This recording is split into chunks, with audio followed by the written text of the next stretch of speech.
When I think of Prince Edward Island, two things come to mind. Lots of beautiful rolling hills with potatoes growing on them, and Anne of Green Gables. Lucy Maud Montgomery wrote stories of an orphan girl, Anne, sent to an elderly family by mistake. But she charms her new family and community with her fiery spirit and imagination. I love this place already. I always heard that Prince Edward Island was the most beautiful place in Canada, and I used to imagine I was living here. This is the first dream that has ever come true for me. In June 2013, our family traveled to Cavendish, Prince Edward Island, former childhood home of Lucy Maud Montgomery, where she is commemorated. I was really excited about going to Anne of Green Gables Museum because I read all the books, so it was neat getting to see it in real life. I really wanted to go to the Anne of Green Gables Museum and see where Lucy Montgomery wrote the books and what she based them off of. The house and the grounds are based on the description in the novel, as well as knowledge about the actual farm site and other farms that Montgomery would have known. The house is lovingly furnished, as much as her book describes, with pieces original to the late 1800s.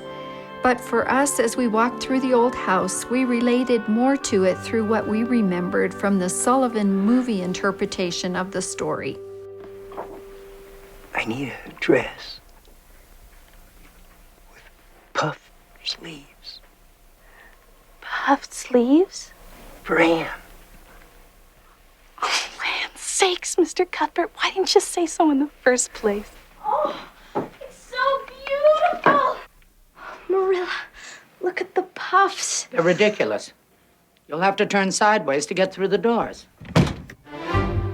I liked the part where Anne dyed her hair green because she didn't like her red-colored hair.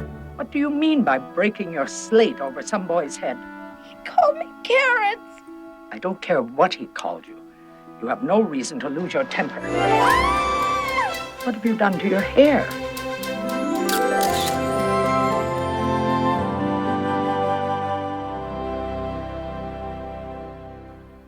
I really liked the part where Anne and Diane are walking through the haunted woods, scaring themselves. Stop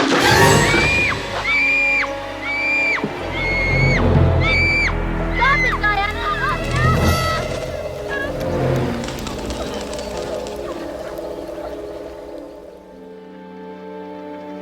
That's Barry's Pond. Oh, no. This is the Lake of Shining Waters. That's its rightful name.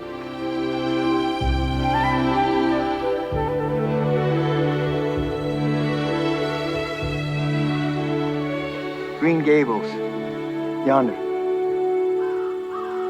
I pinched myself so many times today to make sure that this was real. But it is real. And we're nearly home.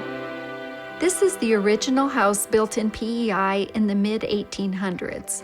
While Montgomery never lived in the home, she visited here often because it was owned by her aunt and uncle.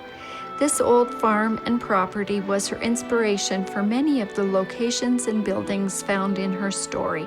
Most notably was the Green Gables farmhouse.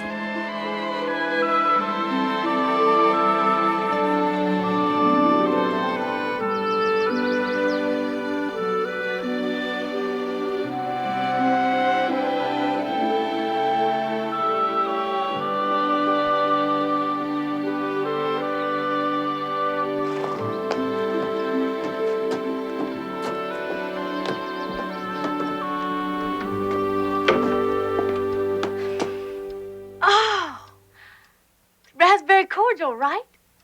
Oh, that's my favorite. There were a lot of Anne of Green Gables souvenirs on the island, and we gotta get raspberry cordial. But I didn't get drunk drinking it like Diana did. Lie down.